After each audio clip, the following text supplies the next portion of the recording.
Բարև ձեզ, Շանթ Գյումրիի եթերում լրատվության ժամ է, այսօր ապրիլի 28-ն է, երեքշաբթի։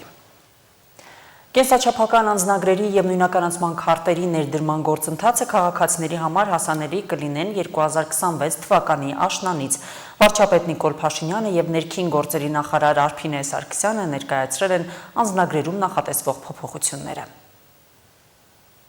Հայաստանում կենսաչափական անձնագրերի համակարգի ներդրման գործընթացը մտնում է եզրափակիչ փուլ։ Ներքին գործերի նախարարը պարզաբանել է նոր համակարգի անհրաժեշտություն կա, քանի որ այն ենթակառուցվածքը, որը օրինակ 2022 թվականին հասանելի է եղել Հայաստանում, առհասարակ որևէ աղերս չունի միջազգային ստանդարտների հետ։ Եվ մեր նպատակն է քաղաքացիական ավիացիայի միջազգային կազմակերպության ICAO-ի 9303 ստանդարտին համապատասխան նոր փաստաթղթեր տրամադրել մեր քաղաքացիներին։ Սա նշանակում է, որ նորագույն տեխնոլոգիաներին համապատասխան են փաստաթղթերը, սահմաններին փոխճանաչելի փաստաթղթերի մասին ենք խոսում, որպեսզի մեր քաղաքացիները շատ ավելի արժանապատիվ կարողանան ճանապարհորդել։ Վարչապետ Նիկոլ Փաշինյանը իր հերթին շեշտել է, որ սա կարևոր է նաև Եվրամիության հետ վիզաների ազատականացման գործընթացն ավարտին հասցնելու տեսանկյունից։ Այսպիսով կենսաչափական անձնագրերում առաջին փոփոխությունը գույնն է։ Արփինե Սարգսյանը նկատում է, որ Եվրոպական միության գրեթե բոլոր պետությունները հենց այսպիսի երանգ են օգտագործել։ Որոշել ենք նաև, որպեսզի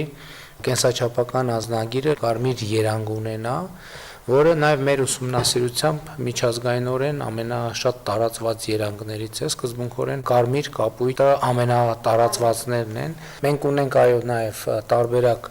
բրայլյան գրով, որպեսզի նաև տեսողության խնդիրներ ունեցող մարդիկ կարողանան նաև անձնագրի հետ այդ առումով հաղորդակցվել։ Առաջին էջի ձախ կողմում Հայաստանի ուրվագծային քարտեզն է, որը կա շապիկի եւ առաջին եւ վերջին հատվածում։ Հաջորդիվ զինանշանը եւ որոշակի տեքստային ինֆորմացիա, որը հիմնականում շարադրված է աջ էջի վրա։ Առաջին հայացքից գուցե պատկերը այդքան տեսանելի չթվա, բայց ճարտարապետական հնագույն զարդանախշերն ենք օգտագործել, հայկական, այո, հետևի ֆոնը, եւ դրանք մեր մասնագետները փորձել են զարդանախշերը միացնել, ներդաշնակեցնել եւ ֆոնային ցանց ստանալ։ Նոր անձնագրերը կունենան բարձր մակարդակի պաշտպանական մեխանիզմներ, ներառյալ անվտանգային բաղադրիչներ, այդ թվում ուլտրամանուշակագույն շերտեր։ Ներքին գործերի նախարարի խոսքով այն կբարձրացնի փաստաթղթերի վստահելիությունը, կդյուրացնի սահմանային անցումները եւ կնպաստի քաղաքացիների ազատ տեղաշարժին։ Հայաստանի Հանրապետության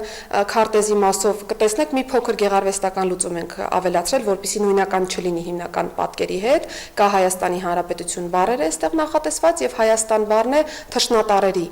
տրամաբանության մեջ։ Հաջորդիվ ներկայացվել է միջազգային ստանդարտներին համապատասխանող անձի անհատական տվյալները պարունակող էջը։ Նիկոլ Փաշինյանը նկատում է, որ այս էջում գործող անձնագրերի հետ համեմատ տարբերությունը քիչ է։ Ինչ տես որ չտեսնենք նույնիսկ եւ մտածենք, որ օրինակ կարելի է այդ տեքստն ունենալ, պիտի նկատի ունենանք, որ ICAO-ն չի խրախուսում տեքստերից ընդհանուր չափանիշներից դուրս տարբեր բառերի օգտագործումը, որովհետեւ դրանք սահմանային հատման կետերում շատ իրավիճակներում խնդիրներ են գեներացնում։ Երրորդ էջում Մեսրոպ Մաշտոցի ստեղծած այբուբենն է եւ առաջին հայատառ նախադասությունը։ Վարչապետն ընդգծել է, որ որոշ տառեր ավելի մեծ են արտացոլված եւ որոշակի միտք ու տրամաբանություն կա։ Աշխատել ենք, որպեսզի անձնագիրը եւ անձնագրի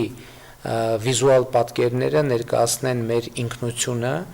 եւ մեր պատմությունը եւ կարծում եմ այդ առումով մենք կարողացել ենք որոշակի պատկեր ստանալ։ Վարչապետի դիտարկմամբ մեր ծագումնաբանությունն արտահայտելու համար անձնագրի 4-րդ էջում Հայկ Նահապետն է, 5-րդ էջում Գեղամալեռներում եւ Ուխտասարում հայտնաբերված ժայռապատկերներն են։ Ներկայացված է նաեւ պատմության հաջորդ կարևոր հանգրվանը՝ Երևանի հիմնադրման սեպագիր արձանագրությունը։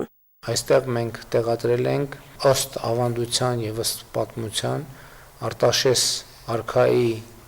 սահմանակարերը, որոնց վրա արամեերեն արձանագրություններ են, մայր տաճարն է չմիացնի, որը խորհրդանշում է քրիստոնեությունը որպես պետական կրոն ընդունելու փաստը։ Հաջորդիվ արդեն մեր ժամանակակից պետականության սիմվոլներն են եւ առաջինը, ինչպես տեսնում եք, Հայաստանի Հանրապետության նախագահի նստավայրն է, հաջորդիվ կառավարության շենքը։ Վարչապետը շարունակել է ներկայացնել հաջորդ էջերը, որտեղ տեղ են գտել նաև ազգային ժողովի եւ սահմանադրական դատարանի շենքերը։ Պատկերվել են Երևանի Կասկադը եւ Ալեքսանդր Թամանյանը որպես ժամանակակից քաղաքաշինության նահապետ։ հակուրս։ Անդրադարձ կա նաև մարզերին, վարչապետն ընդգծել է, որ այս բոլոր պատմամշակութային հուշարձանների միջոցով փորձ է արվել ապահովել Հայաստանի դիմանկարի բազմազանությունն ու բազմաշերտությունը։ Կենսաչափական անձնագրի ներդրմանը զուգահեռ նախատեսվում է նաև սահմանային անցակետերում ներդնել ավտոմատ առանց մարդկային շփման անցման համակարգեր։ Մարինե Դվոյան, Հորիզոն։ Մի շարք լրատվամիջոցներում տարածվել է տեղեկություն, թե իբր սահմանազատման գործընթացի շրջանակներում ձեռք է բերվել պայմանավորվածություն, համաձայն որի Հայաստանը իբր թե Ադրբեջանին պետք է փոխանցի Ալավերդի խոշորացված համայնքի Ջիլիզա գյուղը։ Հայաստանի վարչապետի մամուլի քարտուղար Նազելի Բաղդասարյանը հայտնում է, որ Հայաստանի Հանրապետության ինքնիշխան տարածքի որևէ հատվածի, որևէ այլ երկրի փոխանցելու մտադրության, ծրագրի կամ պայմանավորվածության մասին որևէ հայտարարություն, միտք կամ տեղեկատվություն չի կարող համապատասխանել իրականությանը իբնե։ Հետևաբար, ինչպես նախորդիվ, այդպես էլ այս եւ հետայսու նման բովանդակություն ունեցող ցանկացած հրապարակում հերքել ենք, հերքում ենք եւ կհերքենք դրանց մտածածին լինելու պատճառով, գրել է Բաղդասարյանը։ Կենտրոնական ընտրական հանձնաժողովից տեղեկացնում են, որ կուսակցությունների դաշինքները ընտրական ցուցակների գրանցումից հետո 5 օրվա ընթացքում պարտավոր են նախընտրական հիմնադրամ բացել։ Կուսակցությունների դաշինքում ընդգրկված կուսակցությունները առանձին նախընտրական հիմնադրամ ձևավորելու իրավունք չունեն։ Հիշեցնենք, որ Կենտրոնական ընտրական հանձնաժողովի սահմանած ժամանակացույցով կուսակցությունների եւ դաշինքների ընտրական ցուցակների գրանցումը կատարվում է մինչեւ մայիսի 3-ը ժամը 18-ը, որից հետո տեղի է ունենալու ընտրություններին մասնակցող քաղաքական ուժերի հերթական համարների վիճակահանությունը։ Իր հերթին ներքին գործերի նախարարությունից հայտնել են, որ ազգային ժողովի հերթական ընտրությունների ընտրողների նախնական ցուցակները ըստ ընտրական տեղամասերի հրապարակված են elections.mia.gov.am հարթակում եւ ընտրելու իրավունք ունեցող անձինք կարող են որոնել եւ ներբեռնել իրենց տվյալները։ Որոնման համակարգում ընտրողը կարող է մուտքագրել իր անունը եւ ազգանունը գտնելու համար այն ընտրական տեղամասը, որտեղ պետք է կատարի քվեարկությունը։ Ավելի ճշգրիտ արդյունք ստանալու համար հնարավոր է լրացնել նաեւ ծննդյան օրը, ամիսը եւ տարեթիվը։ Հարթակում ներբեռման հնարավորությամբ հասանելի են նաեւ ընտրողների նախնական ցուցակները ըստ համայնքների եւ տեղամասերի։ Տեղամասային ընտրական հանձնաժողովներն արդեն սկսել են հունիսի 7-ի համապետական ընտրությունների ժամանակացույցով սահմանված իրենց պարտականությունների կատարումը։ Հստակեցրել են տեղամասային կենտրոնների տեղադիրքը ու համարակալել դրանք, նաև տեղամասային կենտրոններին են հանձնվել նախնական ընտրացուցակները։ Ընտրություններին ընդառաջ փոփոխություններ են տեղի ունեցել ընտրական օրենսգրքում։ Ընտրատարածքային հանձնաժողովները դրանք ուսումնասիրում են քվեարկության ժամանակ անսխալ կիրառելու համար։ Ընտրությունների նախապատրաստական աշխատանքներին վերաբերող հարցերը քննարկվել են երկխոսություն մեդիակենտրոնում։ Տեղամասային ընտրական կենտրոնների տեղադիրքը գրեթե անփոփոխ է։ Անցած տարի թիմ ընտրությունների ժամանակ վերանորոգվող դպրոցներից տեղամասերը տեղափոխվել էին։ Համապետական ընտրություններին վերադարձել են իրենց նախկին հասցեները։ Այնպես որ ընտրողները իրենց տեղամասային կենտրոնները փնտրելու եւ գտնելու խնդիր չեն ունենա։ Սա փաստում են ընտրատարածքային ընտրական հանձնաժողովների նախագահները։ Տեղամասային կենտրոնների փոփոխություններ գյուղերում են տեղի ունեցել։ Շատ գյուղերում քվեարկելու են նորակառույց կամ վերանորոգված դպրոցներում ու մանկապարտեզներում։ Տեղամասային կենտրոնների տեղադիրքից ու համարակալումից բացի պատրաստ են նաև նախնական ընտրացուցակները։ Նախնական, որ ընտրողները ստուգեն իրենց կամ իրենց հարազատների անունները։ Ընտրողները կարողանան նախնական տեսնել իրենց անունները կա, չկա, եթե չկա, գործողություններ անեն, գնան դիմեն ինչի ցուցակից դուրս մնաց է։ Մինչ ընտրությունների օրը վերապատրաստման դասընթացներ են անցկացվելու տեղամասային ընտրական հանձնաժողովների անդամների ու առանձին նախագահների ու քարտուղարների համար։ Նրանք առաջինն են, որ պետք է տեղյակ լինեն ընտրական օրենսգրքում տեղի ունեցած փոփոխություններին ու դրանց գործնական կիրառմանը, իսկ որ հանձնաժողովների անդամները ընտրական գիտելիքների պակաս ունեն, սա փաստում են դիտորդական առաքելություն իրականացնող կազմակերպությունները։ Փորձը նաև ցույց է տալիս, որ մեր դիտորդներն ավելի պատրաստված են, քան շատ հանձնաժողովի անդամներ ցավոք, եւ դա փաստում է նաև այն, որ ընտրությունների ժամանակ երբ ահազանգներ ենք ստանում, ստացվում է, որ մեր դիտորդները ավելի իրազեկված են եղել, քան հանձնաժողովի անդամներն են իրազեկված եղել, եւ երևի գուցե նաեւ սա էր հիմքը եւ պատճառը, որ հանձնաժողովի անդամների համար նախատեսվեցին լրացուցիչ դասընթացներ։ Իմ տարիների փորձը ցույց է տալիս, որ նույն դիտորդների մոտ եւս կա գիտելիքի որոշակի պակաս, այսինքն ինքնանպատակ դիտողություն անելը հանձնաժողովին դեռևս չի նշանակում տեղեկացվածության բարձր մակարդակ, կամ ավելի բարձր կոռացողը ավելի ճիշտը չի։ Մարդիկ միանվագ 5 տարի մի անգամ, ասենք հանձնաժողովի անդամ այդ մարդկանցից ես չգիտեմ ինչ պահանջել մենք չենք կարող, նախագահ քարտուղարների մասին չի խոսքը, անդամների մասին է խոսքը։ Ուրիշ հարց ընդրատարածքային ինտեգրալ հանձնաժողովները մշտական գործող են։ Մենք որ մշտական գործող ենք, ավելի են խորացած այդ ամեն ինչի մեջ, բայց իրենք կարող է մարդ են, վերջը կարող է սխալվեն, իրենք անգից չգիտեն ընդրական օրենսգիրքը, ասենք հա լիցենզիա են ստացել, մի հատ էլ վերապատրաստվել են, այդ մարդկանց է պետք է հասկանանք, մեծ մասը ուղղակի մեխանիկական գործողություններ են անում։ Հանձնաժողովների անդամները մեխանիկական աշխատանք են կատարում, իսկ ավելի շատ պատասխանատվության բաժինը կրում են քարտուղարներն ու նախագահները։ Նրանց մեծ մասին էլ խորհրդարանական խմբակցություններն են ներկայացնում։ Ստացվում է, որ խորհրդարանում ներկայացված ուժերը եւս պատասխանատու են հանձնաժողովների գրագետ աշխատանքի համար։ Իմ հորդորը եւ խնդրանքը կուսակցություններին այնպիսի մարդիկ իրենք տան նախագահ եւ քարտուղար, որ խնդիրներ չառաջանան։ Դա իրանց ոնց ասեմ, իրենց պրեստիժն է էլի կուսակցությունների, որտեղ լինում են դեպքեր, որ իրոք չեն տիրապետում։ Ընտրական օրենսգրքում մի շարք փոփոխություններ են տեղի ունեցել, որոնցից մեկն էլ վերաբերում է քվեարկության արդյունքների ամփոփմանը։ Նախկինում, եթե ծրարում մեկից ավելի քվեաթերթիկ կար, ապա վավեր էր համարվում այն մեկը, որի վրա դրվել էր դրոշմակնիքը։ Հիմա մեկ քվեաթերթիկից բացի, եթե ծրարում այլ իրեր կան, այդ թվում եւս մեկ կամ մի քանի քվեաթերթիկ, ապա ծրարը իր պարունակությամբ կհամարվի անվավեր։ Ընտրական օրենսգրքի տեսանկյունից քվեաթերթիկ համարվում է վավեր։ Այն քվեաթերթիկը, որի վրա դրոշման նիշ է խփած։ Հիմա ասեմ, ու գրառում չկա ոչ մի, որտեղ այդ պարագան քվեախցում գրիչ չկա, բան չկա, վերեն եթե գրառում եղավ, դա գաղտնիության ոնց որ գաղտնիությունը խաթարվում է։ Հիմա ասեմ, այլ իրը նույնպես գաղտնիությունն է խաթարում, այսինքն ծրարը բացվեց, մեջից իր դուրս եկավ, արդեն ով որ ասել է, որ այդ իրը կտնես, արդեն գիտի ինքը ում է քվեարկե։ Այդ տրամաբանությունն է տրված դրա հիմքում։ Նախորդ ընտրություններին, Գյումրու ընտրություններին, ուրեմն եղել է այսպես. մարդ կա 3 հատ թերթիկ է դրել ծրարի մեջ։ Մեր մոտ այսպես էր, հանում էին դուրս, որի վրա դրոշմանիշներ, համարվում էր տավավեր, այն մնացածը աղբեր, ցույց էին կողքի, անվավեր չէր դա, ուղղակի թուղթ է ինքը։ Որևէ ուղղորդում ինքը բացառելու է։ Այս իմաստով ինքը հստակ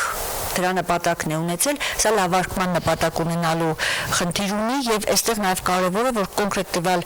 ծրարները կդառնան չսահմանված նմուշի եւ ինքնաբերաբար ընտրատեղամասերում անճշտությունների թիվը նաեւ կնվազի։ Սա ընտրական օրենսգրքում տեղ գտած միակ փոփոխությունը չէ, փոփոխություններ կան կուսակցությունների եւ դաշինքների անվանումների ընտրությանն առնչվող մասնակից ուժերի քարոզարշավի ֆինանսավորմանը վերաբերող, իսկ փաստաբաններին ավելի շատ դիմում են Արցախից բռնի տեղահանվածները եւ խնդրում պարզաբանել, թե ինչ է ասում ընտրական օրենսգիրքը համապետական ընտրությունների քվեարկությանը իրենց մասնակցության մասին։ 2023 թվականին բռնի տեղահանված անձինք ցանկություն ունեն մասնակցելու եւ փորձում են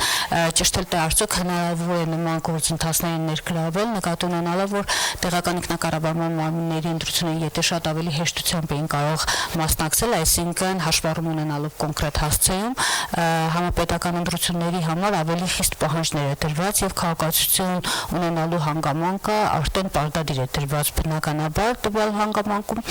եւ հիմնական ամենախնդրահարույց հարցը այստեղ եմ տեսնում, որովհետեւ քաղաքացիության ընդունման եւ շնորհման գործընթացներն էլ են էլեկտրոնային այդ հարցը 2026 թվականի հունվար 1-ից որոշակի խնդիրներ են ստացել քաղաքացիների համար։ Հիմնական փոփոխությունները ավելի շուտ բացասական դերևս արձագանք է ստացել, քան դրական։ Փաստաբաններն են նշում, ընտրական օրենսգրքում տեղ գտած փոփոխությունները մշակում են տեսաբանները, իսկ գործնականում կիրառողները քվեարկության օրն են բացահայտում դրանց կիրառության դրական ու բացասական կողմերը։ Այսինքն նոր փոփոխությունների ազդեցությունը կգնահատեն միայն հունիսի 7-ից հետո։ Լուսինե Հայրապետյան, Վահագն Վարակյան, Հորիզոն։ Միջազգային հանրության ուշադրության կենտրոնում շարունակում է մնալ մերձավոր արևելքը աշխարհում էներգակիրների գների բարձրացման եւ տնտեսական անկայունության ֆոնին։ Իրանը միջնորդների միջոցով Միացյալ Նահանգներին առաջարկել է բացել Հորմուզի նեղուցը եւ դադարեցնել պատերազմը, միաժամանակ հետաձգելով միջուկային ծրագրի շուրջ բանակցությունները։ Միացյալ Նահանգները քննարկում է Իրանի առաջարկը 3 փուլերից բաղկացած բանակցություններ վարելու վերաբերյալ։ Այս մասին հայտարարել է Սպիտակ տան մամուլի քարտուղարը։ Նախագահը հանդիպել է ազգային անվտանգության թիմի հետ, առաջարկը քննարկվել է, ես չեմ ուզում առաջ անցնել նախագահից կամ նրա ազգային անվտանգության թիմից։ Լիվիտը նշել է, որ նախագահ Թրամփը շատ շուտով կխոսի այս հարցի շուրջ։ Նա հիշեցրել է, որ Իրանի նկատմամբ կարմիր գծերը շատ պարզ են, Թեհրանը միջուկային զենք չպետք է ունենա։ ԱՄՆ պետքարտուղար Մարկո Ռուբիոն նույնպես հաստատել է Fox News-ին, որ Վաշինգտոնը ստացել է նոր առաջարկը։ Նրա կարծիքով Իրանի ղեկավարությունը լրջորեն է տրամադրված խաղաղության համաձայնագիր կնքելու հարցում, տնտեսական մեծ ճնշման եւ արդյունաբերական ու ռազմական կարողությունների պակասի պայմաններում։ Իրանն այդ առաջարկներն ԱՄՆ-ին է փոխանցել Պակիստանի միջոցով։ Որոշ լրատվամիջոցներ հղում անելով իրենց աղբյուրներին գրել են, որ առաջին քայլը պետք է լինի ռազմական գործողությունների դադարեցումը եւ երաշխիքների տրամադրումը, որ Վաշինգտոնը դրանք չի վերսկսի։ Այնուհետև կքննարկվի Հորմուզի նեղուցը Միացյալ Նահանգների կողմից ապաշրջափակելու հարցը, որտեղ Իրանը ցանկանում է շարունակել իր վերահսկողությունը։ Ըստ իրանական կողմի միայն դրանից հետո կանրադառնան այլ հարցերի, այդ թվում Իրանի միջուկային ծրագրին, չնայած Թեհրանը ցանկանում է, որ Միացյալ Նահանգները ճանաչի ուրանը հարստացնելու իր իրավունքը։ Reuters-ը հողմանելով բարձրաստիճան պաշտոնյայի գրել է, որ Միացյալ Նահանգների նախագահը դժգոհ է Իրանի առաջարկից, քանի որ այն չի անդրադառնում Թեհրանի միջուկային ծրագրին։ Հաղորդվում է, որ Դոնալդ Թրամփը հավանաբար չի ընդունի Իրանի ծրագիրը։ ԱՄՆ պաշտոնյայի կարծիքով Հորմուզի նեղուցի վերաբացումը առանց Իրանի ուրանի հարստացման եւ պաշարների հետ կապված հարցերը լուծելու կարող է զրկել Միացյալ Նահանգներին բանակցություններում հիմնական լծակից։ Մյուս կողմից Հորմուզի նեղուցի շրջափակման պահպանումը կշարունակի անդրադառնալ էներգակիրների գների բարձրացման վրա։ Այս իրավիճակը Միացյալ Նահանգներում արդեն հանգեցրել է գազի գնի կտրուկ աճի։ Ամերիկացի պաշտոնյաները շարունակում են մտահոգված լինել Իրանի կառավարությունում առկա պառակտումներով եւ անորոշ է թե ով է վերջնական որոշումներ կայացնելու հնարավոր գործարքի վերաբերյալ։ Միացյալ Նահանգներ Իրան բանակցային գործընթացին ցանկանում է միանալ Ֆրանսիան։ Նախագահ Էմանուել Մակրոնը հայտարարել է, որ մտադիր է մոտ ապագայում Իրանի հետ քննարկել Հորմուզի նեղուցում նավագնացության վերականգնման հարցը։ Նա ասել է, որ արդեն խոսել է Միացյալ Նահանգների նախագահի հետ եւ ընդգծել նեղուցով նավթ, գազ, պարարտանյութեր եւ այլ ապրանքներ տեղափոխող նավերի տեղաշարժի վերսկսման կարեւորությունը, քանի որ ստեղծված իրավիճակը ազդում է համաշխարհային տնտեսության վրա։ Այսօր մենք տեսնում ենք, որ ոչ շարունակվող լարվածությունը, ոչ էլ հերվից տրված պատասխանները լավ նշան չեն։ Այն փաստը, որ հրադադար է կնքվել, լավ է եւ այն այժմ ներառում է նաեւ Լիբանանը։ Հիմա մենք պետք է առաջընթաց գրանցենք բանակցություններում։ Հորմուզի նեղուցում նավերի նորմալ երթևեկությունը վերականգնելու համար։ Մակրոնը հույս է հայտնել, որ կկարողանա համոզել շահագրգիռ կողմերին, որ Հորմուզի նեղուցի անվտանգությունը վստահվի Ֆրանսիայի եւ Մեծ Բրիտանիայի կողմից ստեղծված կոալիցիային։ Անահիտ Հակոբյան, Հորիզոն։ Ապրիլի 28-ին Կարսում տեղի ունեցել Գյումրի-Կարս երկաթգծի վերականգնման եւ գործարկման Հայաստան-Թուրքիա համատեղ աշխատանքային խմբի հանդիպումը։ Այս մասին տեղեկացնում են Հայաստանի արտաքին գործերի նախարարությունից։ Տարածաշրջանի տրանսպորտային հաղորդակցությունների ընդլայնման համատեքստում կողմերն ընդգծել են Գյումրի-Կարս երկաթգծի շուտափույթ գործարկման կարևորությունը։ Հայաստանում Միացյալ Նահանգների դեսպանությունը Հայաստանի եւ Թուրքիայի միջև առանցքային օղակի վերականգնումը տարածաշրջանային կապուղիների բացման եւ տարածաշրջանային կայունության ապահովման կարևոր քայլ է որակել։ Դեսպանության տարածած հաղորդագրությունում նշվում է, այս օրինակ շրջադարձային զարգացումների համար հիմքեր էին նախապատրաստվել օգոստոսի 8-ին նախագահ Թրամփի հյուրընկալած Վաշինգտոնի գագաթնաժողովում։ Այսօր տեղական ժամանակով ժամը 16:02-ին 3.9 մագնիտուդով երկրաշարժ է գրանցվել Թուրքիայում, Կարս քաղաքից 43 կիլոմետր հյուսիս, օջախի 10 կիլոմետր խորության վրա, տեղեկացնում են ներքին գործերի նախարարության փրկարար ծառայությունից։ Էպիկենտրոնային գոտում ստորգետնյա ցնցման ուժգնությունը կազմել է 5 բալ, երկրաշարժը զգացվել է Գյումրի քաղաքում, Ամասիա, Զարիշատ, Վարամաբերդ եւ Մարմաշեն գյուղերում 2-ից 3 բալ ուժգնության։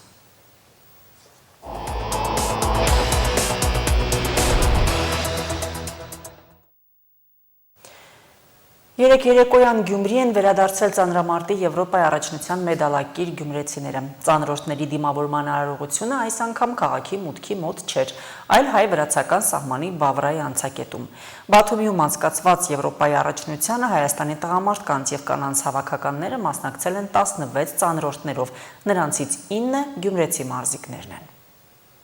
Ֆեդերացիան որոշեց ճանապարհը Գյումրիով անցնել եւ հետադարձն նորից Գյումրիով Շիրակի մարզով են կազմակերպել։ Ծանրոշների Հայաստանի հավաքականը Բաթում էր մեկնել հայ-վրացական սահմանի Բավրայի անցակետով։ Վերադարձի երթուղին եւս չփոխվեց։ Բավրայի անցակետում գյումրեցի չեմպիոններին էին սպասում Շիրակի մարզպետի աշխատակազմը, մարզիկների երկրպագուները։ Առաջին անգամ հաղթանակած մարզիկները վերադարձան ոչ թե օդային, այլ ցամաքային ճանապարհով։ Չեմպիոններ ջան! Բարով եք եկել!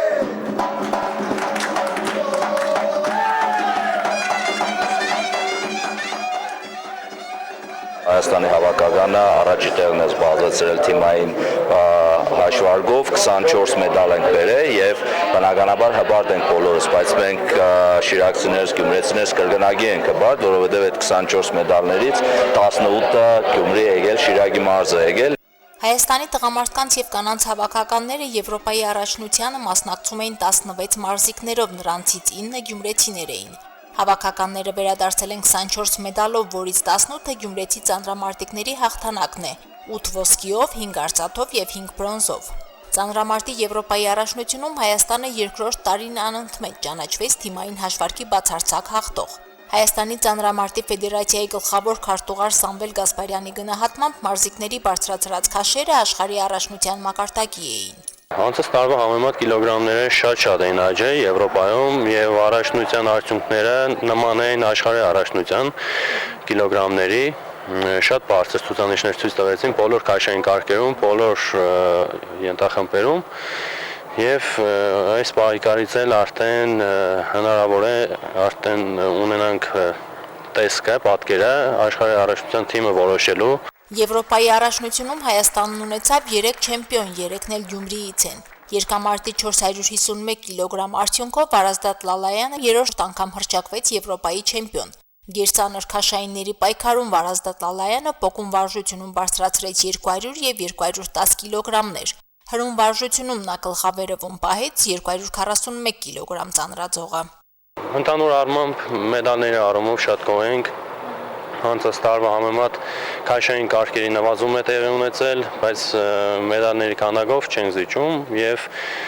կարևոր այն է, որ անցած տարվա 2 ոսկին արդեն այսօր ունենք 3 Եվրոպայի չեմպիոն, ունեցանք Լալայանը, երագի Եվրոպայի չեմպիոն հռչակվեց, Կարիկ Կարաբեդյանը, Էմմա Պողոսյանը երիտասարդ տարիքում արդեն մեծահասակների Եվրոպայի չեմպիոն է։ Կարիերայում երրորդ անգամ է Եվրոպայի ոսկին նվաճում գյումրեցի ծանրորդ Գարիկ Կարապետյանը։ Գարիկը երկամարտում 415 կիլոգրամ արդյունք գրանցեց։ Սա Գյումրի եկած երկրորդ ոսկե մեդալն է։ Եվրոպայի առաջնության ոսկե մեդալակիրների շարքում նոր անուն ունեցանք։ 19-ամյա Էմմա Պողոսյանն իր առաջին հաղթանակը տարավ մեծահասակների կազմում։ 86 կիլոգրամ քաշային կարգում գյումրեցի ծանրորդը դարձել է Եվրոպայի չեմպիոն երկամարտի 248 կիլոգրամ արդյունքով։ Գերազանցելով մինչ այդ գրանցած արդյունքները նա նաև երիտասարդների ռեկորդ է սահմանել։ Դե մենք չեմպիոնության համար ենք գնում, երրորդ մոտեցան համար, որպեսզի չեմպիոն դառնա, ճիշտ է չէի բարձրացրել, բայց ստացվեց ինձ մոտ եւ բարձրացրեցի այդ կիլոգրամը եւ երիտասարդներն ռեկորդ սահմանեցի։ Նախորդ տարվա բրոնզե մեդալակիրներն այս տարի արծաթ են վաստակել։ Մարզավիճակը թույլ տալիս էր նույնիսկ ոսկե մեդալ նվաճել, բայց այս անգամ բավարարվեցի արծաթով, ասում է Գառնիկ Չոլակյանը։ Եկա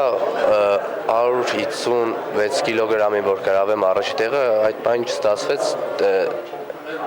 ոչ թե այն պատճառը, որ ես պատրաստ չէի, այլ միգուցե հոգեբանական կամ այդ բան չհասկանալով, այսպես ասած, չկարողացա բարձրացնել, բայց լավ էր, մեր բոլորի մարզավիճակն շատ լավ է եղել։